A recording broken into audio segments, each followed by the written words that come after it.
lies, all the lies and a megaphone. We know who you are, we know who you are. We're not very far, we're the cop and the criminal. Skin the rabbit, skin the rabbit. There's a lot of people saying they were grieving about the track that we're on. Skin the rabbit, skin the rabbit. Makes you wonder about the faces and the aces that are crawled up the arm. Skin the rabbit, can you turn my gold to wine? Stone to stone, the needle in the eye.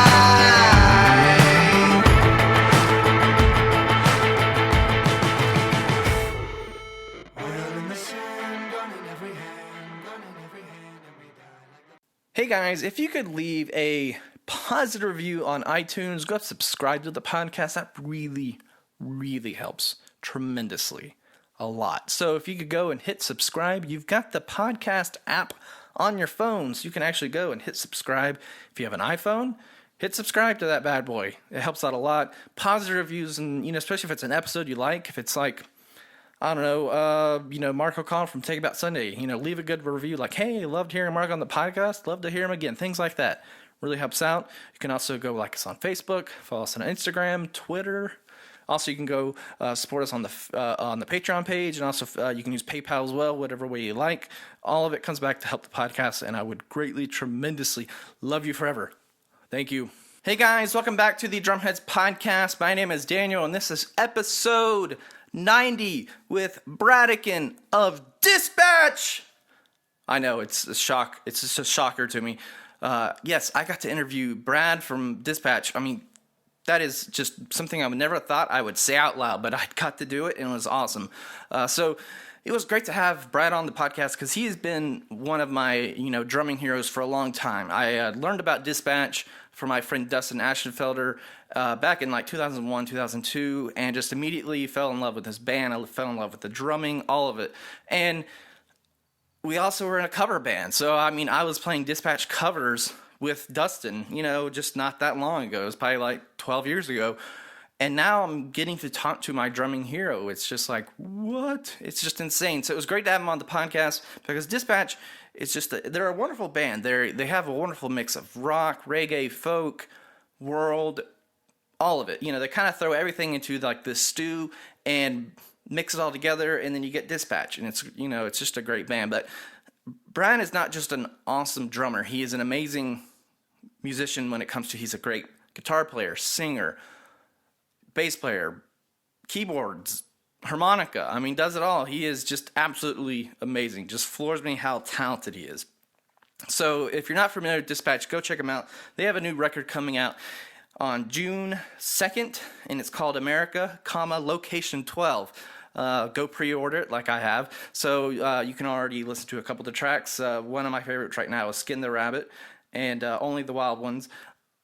Two great songs. The rest of the songs are awesome as well, but those two are they stand out. They're just very good songs. So, but yeah, go check out the past catalog as well. They're one of those great bands that a lot of people have heard of but weren't too familiar with. So, go check them out. And what really impressed me about Braddigan the most is he's a very humanitarian. He's got a humanitarian heart. Dispatch is always trying to help people through their music, and they played Madison Square Garden, sold it out 3 nights in a row, and did not take the profits. They gave the profits to a learning, or for kids to learn in Zimbabwe. That is such an incredible. There's not a lot of bands that would sell out Madison Square Garden, let alone not take the profits and give it to a charity. He was just down in Nicaragua working with children down there. They're also doing things with teachers. They work with prison ministries. Just great guys who have a great message of trying to be a positive light in the world. So that really stood out to me as a drummer, but also just who I am as an individual. He really inspired me to strive to be a better person and stuff like that. So it was just great to have a conversation with him. So I hope you enjoy this podcast. I know I did. So here it is, episode 90 with Braddigan. Yeah!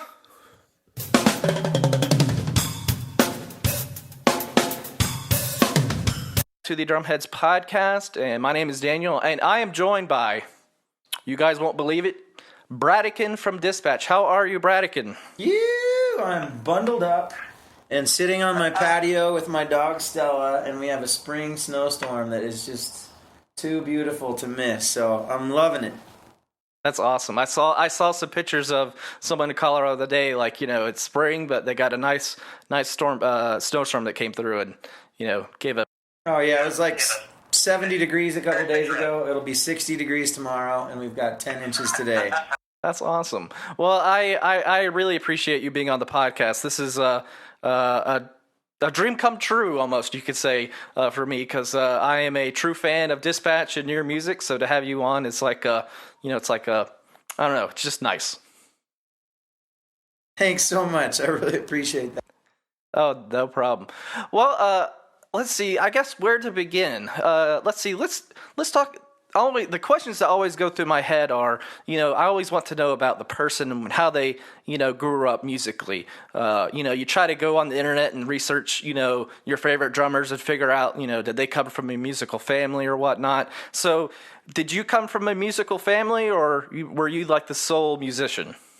I grew up with my grandfather loving music and my mom loving music. So on that side, my grandpa was in our church choir and was this huge, tall, bald German bass. I mean, just a really deep, massive voice. And I remember being a 6-year-old and being in like a Christmas musical with him where I was this tiny little angel and he was this like massive one. And I just remember loving how music sort of drew our family together, even deeper than eating a Thanksgiving meal or Easter meal or something like that. And my mom loved playing piano, and my dad and my sister sang quite a bit, and my dad would just laugh. He's like, I don't know where you guys got your music from because it's not on my side, but he loved it and was always really excited that the rest of us loved it. So that made it easy for me to grow up listening to a lot of music and just feeling like it was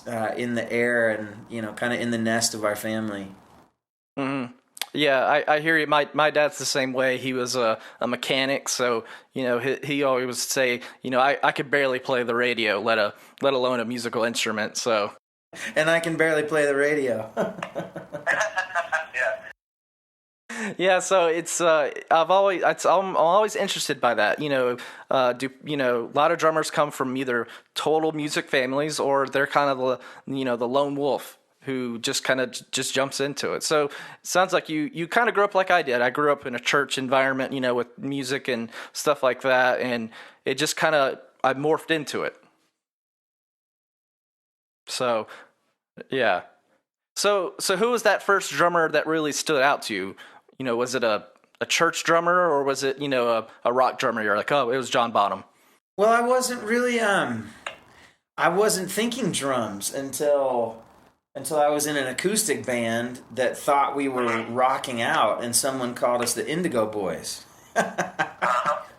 They meant it as the ultimate compliment because of our harmonies, and we were huge fans of the Indigo Girls, but we didn't want to be the Indigo Boys when we were listening to Pearl Jam and Soundgarden and Led Zeppelin, and we thought we were drawing from some rock background. But Chad and Pete and I in Dispatch met in college, and we were just playing guitar and singing together. So I started playing guitar, I guess, when I was like 15, and by the end of college I might have been 20 or 21. So I just had 6 or 7 years of making music and singing from a guitar. But when we decided we'd had enough of being limited to acoustic songs and 3-part harmonies, I was like, well, I've always been kind of the air drummer in the band. Like whenever there's a groove going, or if I go to a concert, I tend to key off the drummer. And I was like, so I'll try some drums. And Pete's like, well, my brother is a bass player, and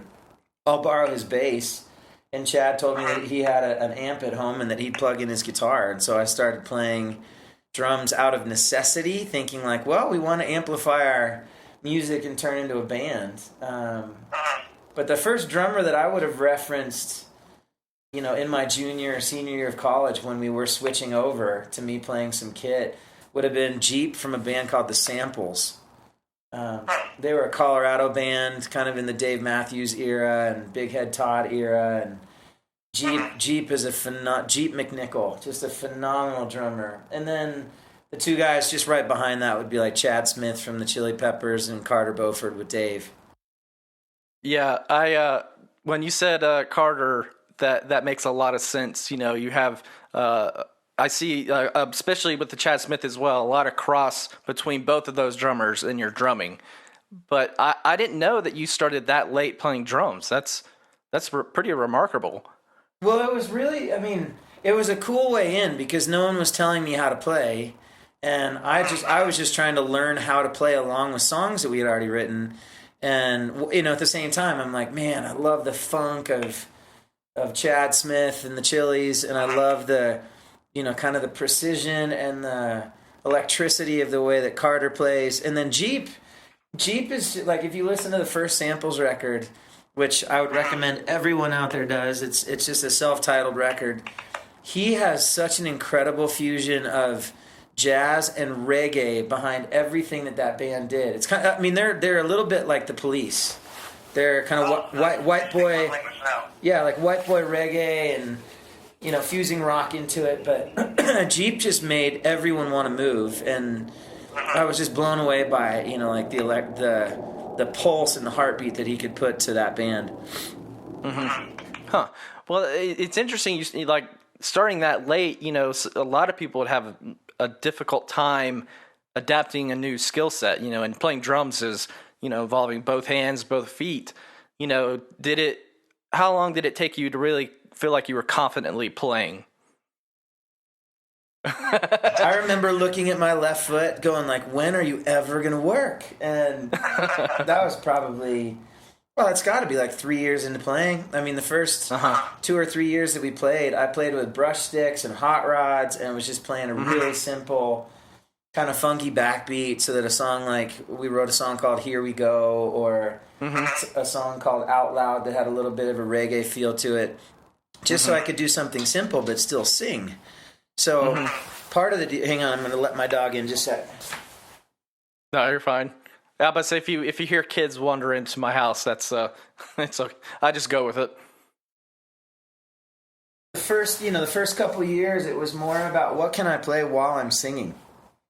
Yeah, so that really simplifies things in a cool way, and also gives you a pretty musical sense of where the drums should be and where they shouldn't be, so they don't step on really cool, vocal or dynamic moments within the band. And then, 3 years in or 4 years in, I'm like looking down and my left foot is actually doing something on the hi-hat, but as soon as I looked at it, it would stop. So then I wouldn't look at it and it would start doing it again. And, after, I don't know, 6 or 10 shows or something like that, I finally had my left foot adding something to the band. Mm-hmm. Yeah. Well, and that's one of the questions I've always, if I ever had a chance to ask you is, the dynamics of Dispatch, having 3 people who sing, 3 people who play guitar, and, you guys switch around instruments all the time. How do you balance that? How do you, make sure that, Chet's got enough, time playing guitar and singing and, making sure, Pete's got enough time. And then also is you're, having enough time for yourself as well. How do you guys balance that? Well, you try to, but I mean, I'm not sure you ever do balance it, but you imagine that over the course of a lifetime, or the lifetime of a band, that it's going to feel, like it was pretty even. I mean, I would liken it to being on a sports team. Like every athlete on the field wants the team to win, but every individual still wants more playing time and more touch with the ball. And I mean, sometimes you sacrifice a lot for your mates on stage who are really in the zone, and it feels right to play more of their songs and focus on where they are. And then other nights you end up getting a little bit more time to to lead or play or sing. But I love how fluid it is. I would much rather have a real fluid band that's constantly changing set lists and changing instruments so that there's no real monotony. And I think, as soon as we got over the long egocentric stage of founding the band and, kind of competing with one another, and then realizing that, oh man, let's just kind of meld into being one and, really trying to support each other and make sure that we're focusing on the band, things got really good. Yeah. And it, like you said, it keeps it interesting. It's good to see bands who can switch around instruments, and and they're all very talented at when you switch to guitar and start singing, you're like, wow, this guy can do it all, and then you see Chet does the same thing. He can get on the bongos or the djembe and start rocking that out, and Pete, same thing, rocking the bass, rocks the guitar. It's a fun show. Well, I don't think we really liked it at first. Like at the very beginning, it was like, man, we just want more bandmates, but we can't find them. So we'll each try to learn other instruments. And now, man, we are so grateful that playing a show is just has so much fun to it, because no two shows are alike. So we really look forward to the playground of instruments that are out there awaiting us. Mm-hmm. Yeah. So when you were, going back to your, drumming beginnings and, or more or less your music beginnings, did you do any type of school band, or were you just strictly playing the guitar? I was in my first time kind of getting serious about music was my junior year of high school.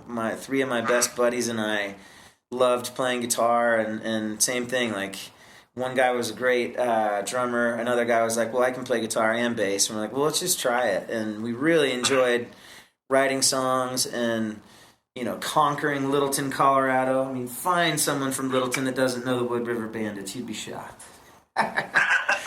And, we had fun. But then I went to college thinking, like, I probably won't do that again because I don't read music. I'm not classically trained, and to take music classes in college, it seems like you've got to be a little bit more formal. And gratefully, I went to Middlebury College up in Vermont, where there were only 6 or 8 of us even considering the music program in my class. And my advisor was like, you are so passionate for music, you've got to study this. Like, we'll work around you not knowing how to compose and sight read and do all the rest of it. But, like, if you're passionate about this, let's develop that gift. And so it was a really cool. It was a cool way to be encouraged, I think, and to take my desire and passion for music a little more seriously, because a professional said, "Hey, it's not all about reading. If you've got music inside and you've got a good ear, like you play differently, but you play just as well." Mm-hmm. Oh yeah, totally. Yeah, I mean, I faked my way through school band. I'm dyslexic, so reading music was, it was, impossible. So I just kind of faked my way. But, the teacher recognized that, I had a passion for drumming, and, just kind of went with it. So it's always great to find teachers and people who support that, where, they could have easily said, well, you're not classically trained, go somewhere else, or just, give up.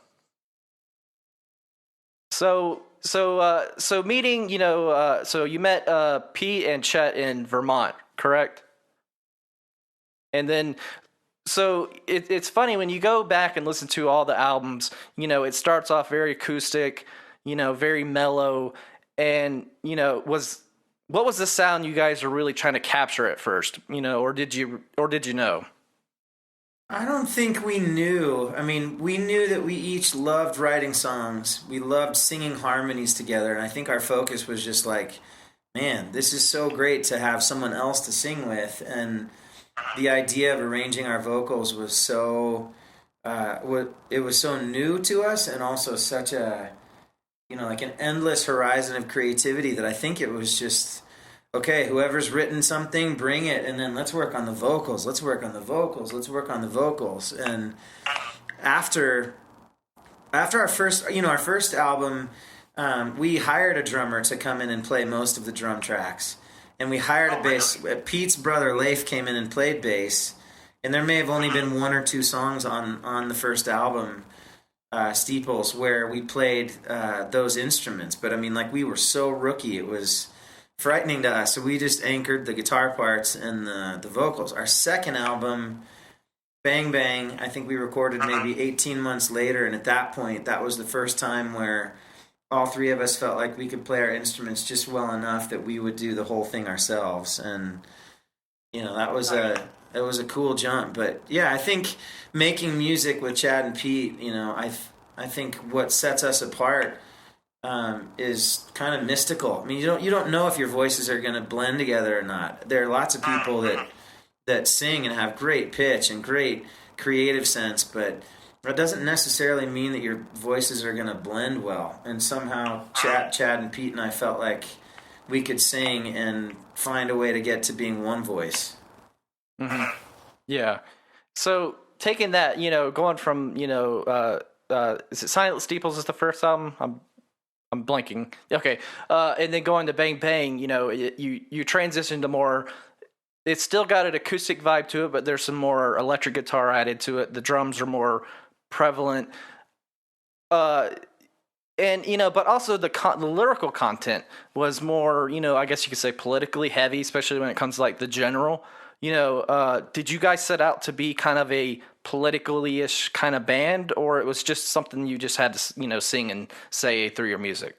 We didn't have an intent to even be a band.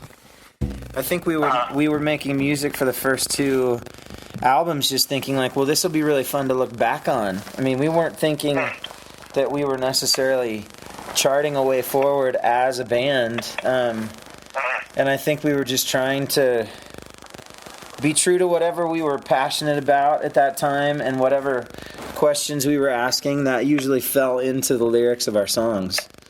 Okay.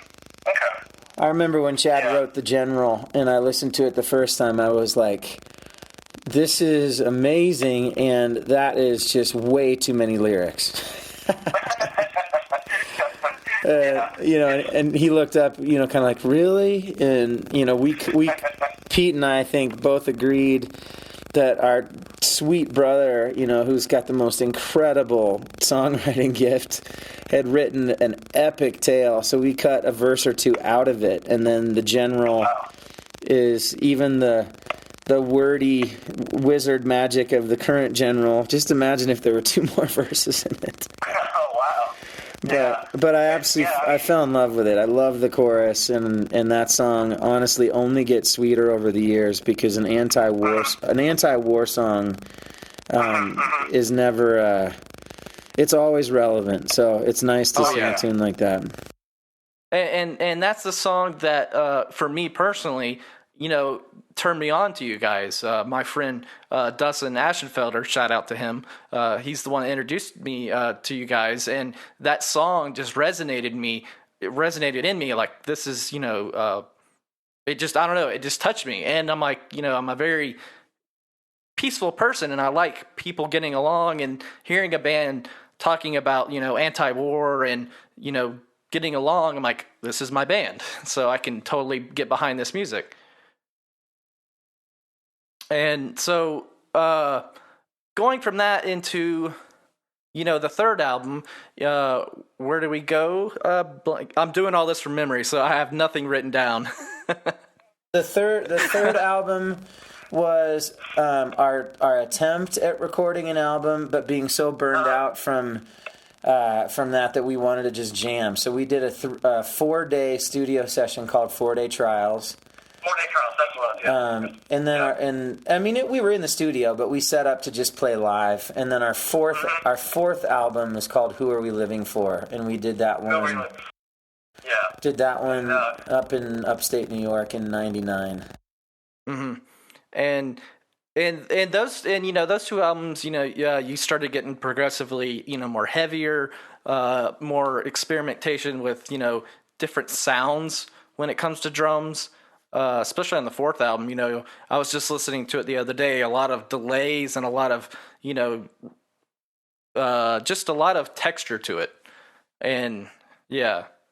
I think the fourth record was the first time that we all felt like we could play our instruments with confidence, and we were also listening to other records saying, I want my drums to sound like this, or I want the bass to sound like this tone, or I want the guitar, the distortion to be from this reference. And I mean, we had some real specific stuff that we were trying to emulate, and we recorded that particular record at Bearsville Studios, which was this just epic, amazing, 5-star studio in upstate New York. And we just wanted to know what it would be like to record where, some of our favorite records had been recorded. And so that one we really went for it, but at the same time, the irony is that the three of us were just barely getting along as bandmates, much less friends. So that record had the most tension in it. Yeah, and I've seen the documentary, and know the whole, back history, I guess you could say, of, not necessarily a fallout, but, you just, like with anything, tensions get high and you have to walk away from it to, and when I was told that, I'm like, no, I was so devastated. But at the same time, being a musician, I understood, there's times I've played with people and I'm like, oh, this guy is getting on my nerves. But, you have to distance yourself and just, take yourself out of that situation. And then sometimes you come back and you play better. Yeah. But what, like I said, what really stood out, about your music and stuff was you made a great effort to have lyrics that were, anti-war or talking about poverty and, social, issues, whether it be, for Native Americans or, one of the things that stood up to me was, you care about, the people who are in prisons and making sure that they're getting, taken care of. And a lot of bands don't do that. They just kind of sit on the sidelines, do their music, but they don't have they're not pursuing something bigger than just their music. Well, I think Chad and Pete and I are really fortunate that, growing up, our families were very connected to trying to find the real story or trying to find ways that we could serve in our communities or trying to, understand how, as individuals, we've got amazing things that we can do and amazing things that we can dream, but communities, that's where the power is. And, getting into a band, so much of that is selfish at first, and slowly but surely you realize that if you're writing about something that's sort of meaningless or shallow or just rhymed nicely but doesn't have a real depth of meaning to it, a song like that isn't going to last, and it's not going to be exciting to sing. But the deeper and more vulnerable a song is, and if it's rooted in questions, then you should be able to sing those songs for a lifetime, always adding to the song with what you've learned along the way. So,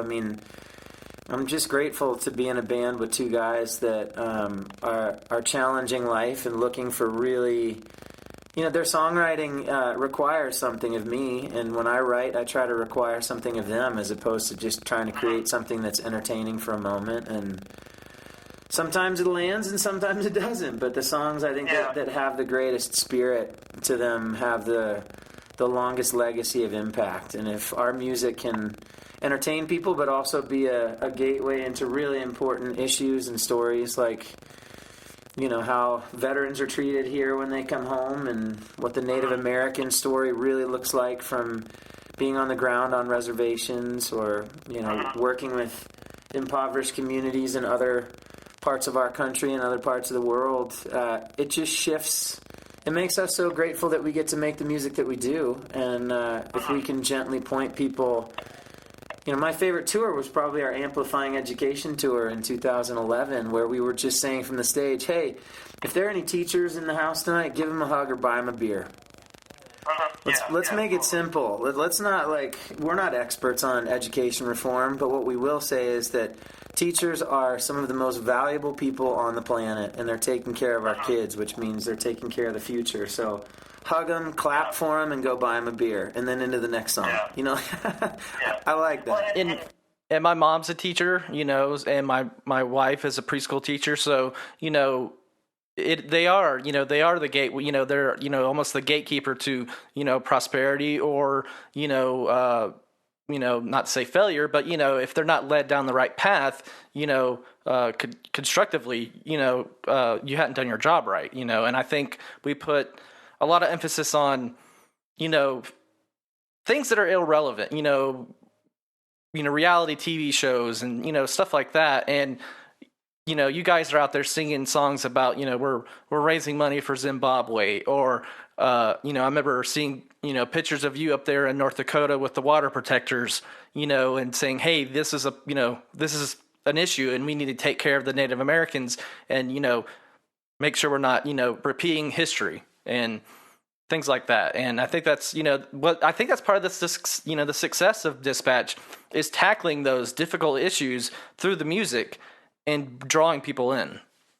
Yeah, I think there have been times in my life where I've needed entertainment to be numbing to me, to be an escape and for it to not require anything. And then I'm grateful in my life, there have been more seasons of where I want to be challenged and inspired by what I listen to or what movies I watch or what, paintings I look at, photos. I mean, I think the world is so hurting that a lot of people just want numb. And so that's why reality TV and, the kind of entertainment that has no depth to it, but it has a lot of flash to it where you can sort of turn your mind off. I mean, that's an escape for a lot of people who are just weighed down too much. But I think there's a fine line. You can go too far with the issues and stories and beliefs that you have infusing your art,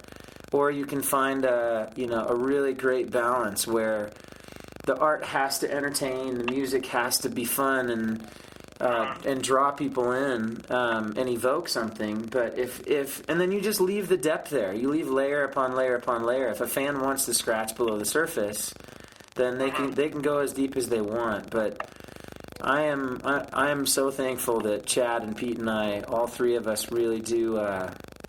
We want to be inspired, and we hope that we have the privilege of inspiring others.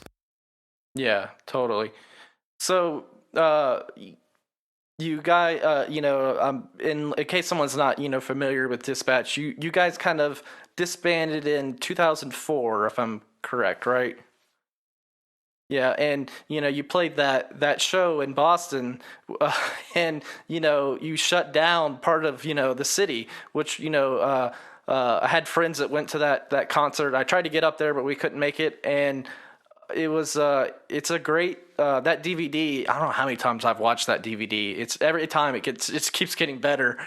And I would sit down with my kids when they were crying, when they were babies, and we just watch videos. I'd put on you guys or OAR or things like that, and just sit there. So, but yeah, that was just an amazing concert. And did you guys know it was going to be that successful?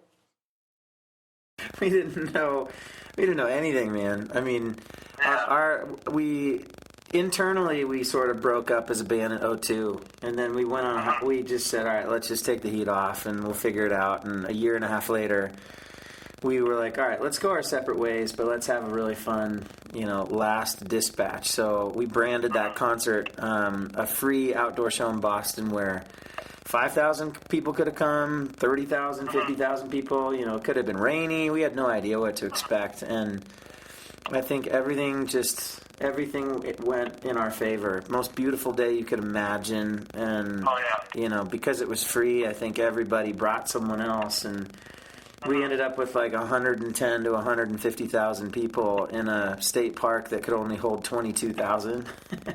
Oh, wow. So the overflow was onto the highway and into the river and up on the bridges and in the trees. And I mean, it was one of the most memorable days of my life for sure.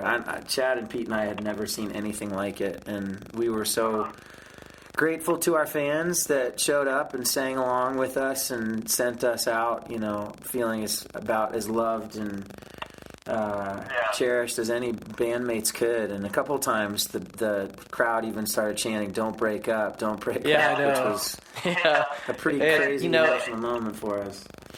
And you had such a great guest of musicians that came on stage with you. You had Ronaldo Jesus, playing percussion. You had Phil Keggy, which I think a couple of months after that, I went to a Phil Keggy concert, and he was asking requests from the crowd, like just songs. And my friend yelled out "Dispatch," and he was just like, haha, yeah. And it was a cool acknowledgement of how great Phil Kagi is, but and then the late Pauly T joined you as well, and it was a great send off, like you said.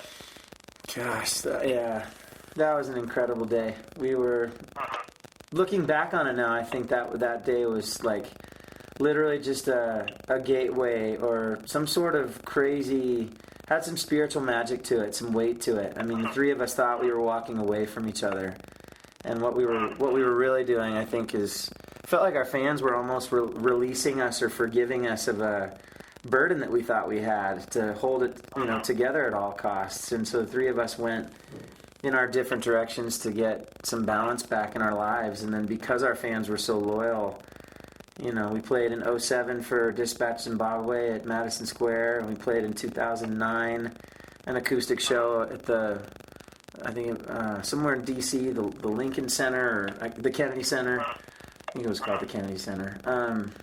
And then 2011, we started talking about man, we've each done our own thing long enough. Kind of missed being with you guys, and should we start playing again? And maybe we could think about recording some music. And slowly but surely cobbled the band back together at a time when I think all of us realized, it's kind of nice to feel like the captain of your own ship, but you can only go so far, and it's not that exciting, and kind of want that tension back, kind of want to collaborate, kind of want the fluidity of just seeing how far we can push it as a team. And it was great. All of us got back together laughing about, having been jackasses to each other, in 99 and 2000, and then kind of breaking up the band in 2002. I mean, all that was just ego and insecurity and anxiety, and none of us really knowing who we were. So what a gift to get to do it together and laugh at the past and just go, let's give it a crack again.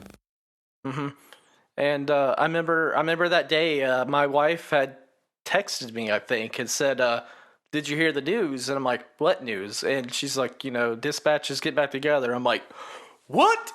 I just was excited. And, and then, you released the EP, and, I had to download that immediately. And then, then you released the, the fifth album, and it was just like, it's like welcoming back an old friend. It was just it was fun, but but it was great to see your progression as musicians, because the music had shifted.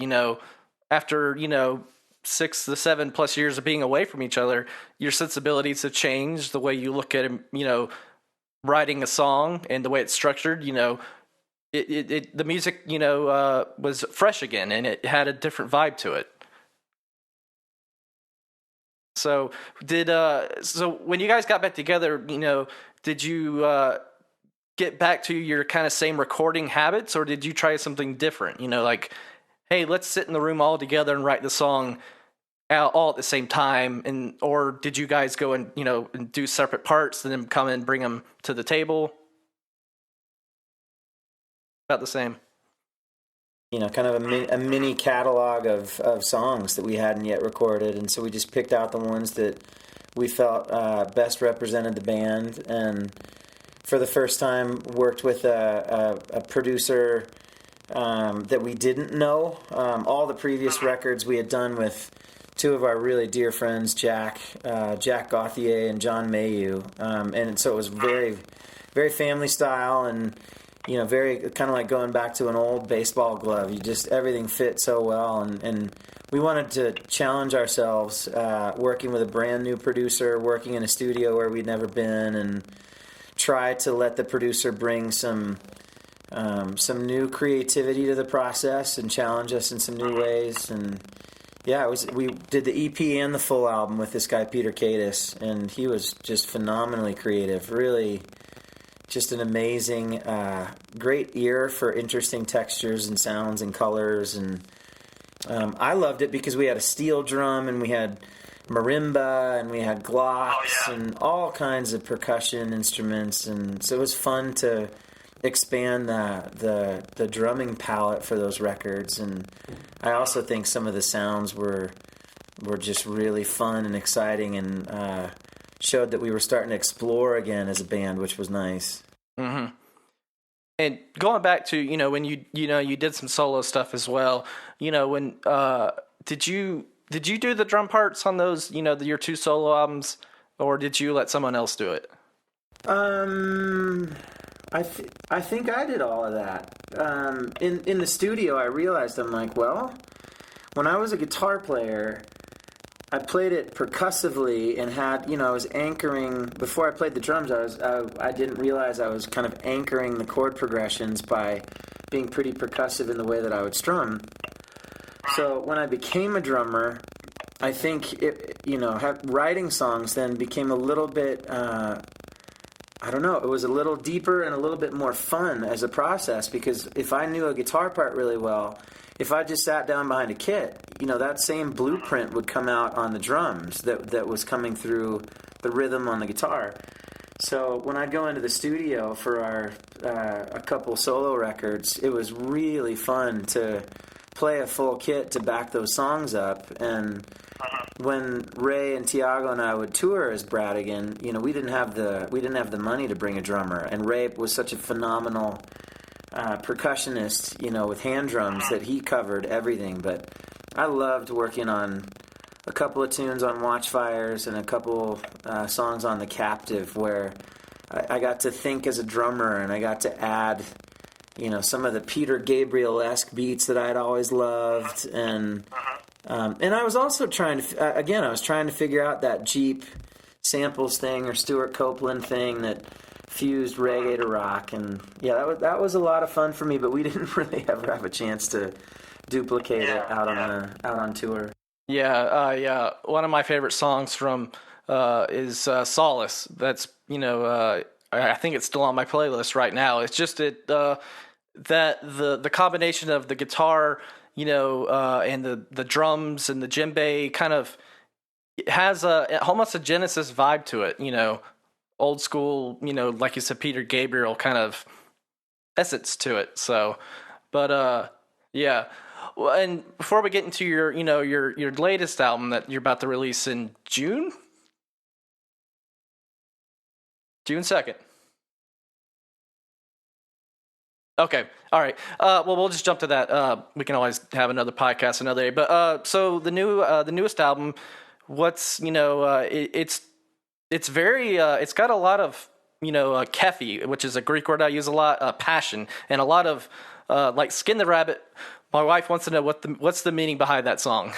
The meaning behind Skin the Rabbit, Chad has a really unique way, I think, of challenging corruption.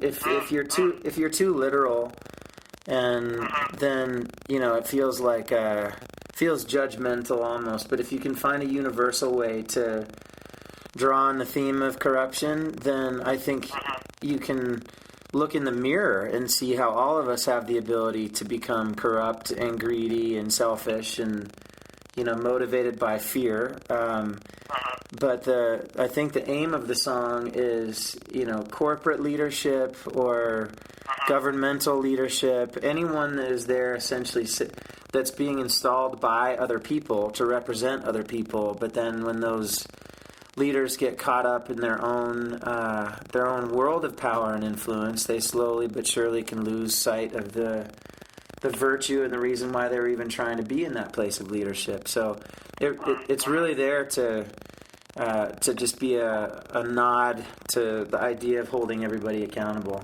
Okay. Yeah, she's like, ask that question. I'm like, I will.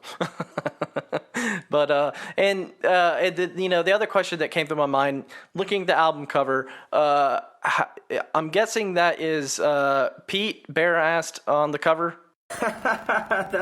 Man, I can't believe how hard it's been for people to figure out who's who. That cracks me up. That's Chad. It's Chad. Oh, okay. And my friend thought that I was to the left. That's Pete, and I'm the one to the right. Oh. I'm the one to the right that's a little down the hill.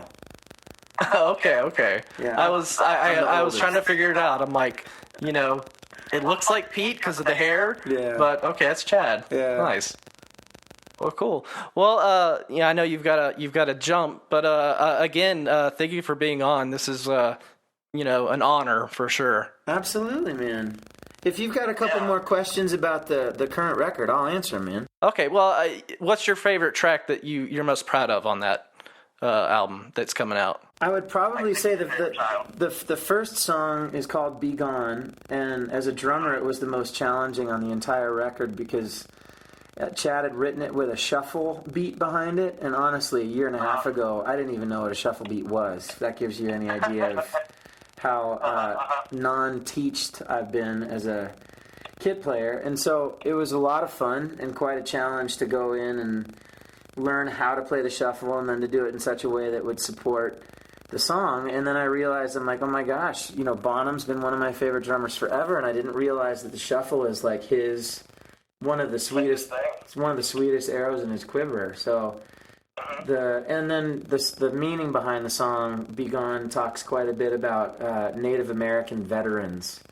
And when I went to Standing Rock in December of last year, I was blown away to see how many of the Native Americans that were there had served in the military and were there in their colors and were there to try to defend their own, but also to try to defend lots and lots of our rights to, clean and pure water. And so that song carries a real powerful weight. It's so much fun to play, and I love the shuffle groove behind it, but, the lyrical content will always inspire me. Nice. Yeah, I'm looking forward to it. 2017 it's a great year for new music, and so many of my favorite bands are releasing albums, and it's gonna be a good year, and I'm excited about the album. I think it's got the essence of some of the old stuff, but it's got some new stuff as well. So yeah. Are we gonna see you at any shows? Well, see, I'm in North Carolina. I can't remember if you're gonna be close. We're playing Charlotte.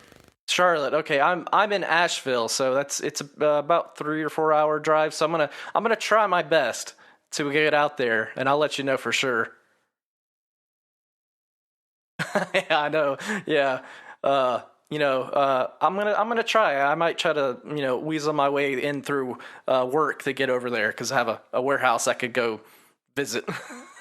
Maybe charter a chopper and come on over. Nice. Well, I'd be remiss if I didn't say a huge thank you to SJC Drums. They made an amazing Vista Light kit for me in 2015. We did some shows at Madison Square called Dispatch Hunger, and I talked to the designer over there about wanting to figure out how could we light the drums from the inside and how could we trigger some kind of old school drums from the improv jams that we would have, and they were awesome and delivered one of the coolest kits. So that's what I'll be playing this summer. And then I've played Vader drumsticks for 10 or 15 years now, and they're incredible, absolutely amazing to work with, and supported us before we were known at all. And Zildjian cymbals, just absolutely love they've been amazing. So that's my family of endorsers. Oh, nice. That's I remember I tried to break down what stuff you had, and I'm like, what kind of cymbal is that? And it's always I'm a gear nut, so it's always fun to see what your favorite drummers are using. Well, you're always welcome to be back on this podcast. I have 1,000 other questions I could always ask you. So, but I understand. You've got you're gonna be going out of town. I don't know if are you saying what you're doing, or? I'm heading out of town tomorrow and going down to Nicaragua with a nonprofit called Love, Light, and Melody, and we have an annual music festival in a trash dump of all places, where a lot of kids and families have been squatting and living and working. So we've been doing that for 10 or 11 years, and it's honestly one of my favorite shows that I ever get to play. And then I'll go straight from there into Dispatch rehearsals. But let's do another podcast on the other side of the summer tour. So sometime in August or early September before we end up going on to Europe. Nice. Yeah, absolutely. That would be wonderful. Well, thanks so much, Daniel. I'm really honored. It's fun to talk with you, and I so appreciate your what you're doing. And I mean, gosh, the dream is mine. It's great to get to share a story with someone who appreciates it so much. Oh yeah, I made a list, and I think you were number. It's Stuart Copeland, then you. So. Oh man, that is awesome. Yeah, I'm honored. If I can get stirred on, I'll be the happiest person ever. Nice. Well, Well, have safe travels to Nicaragua, and just again, thank you for being on. It was such an honor. Take care. God bless you, buddy. All right, you too, man. Thanks.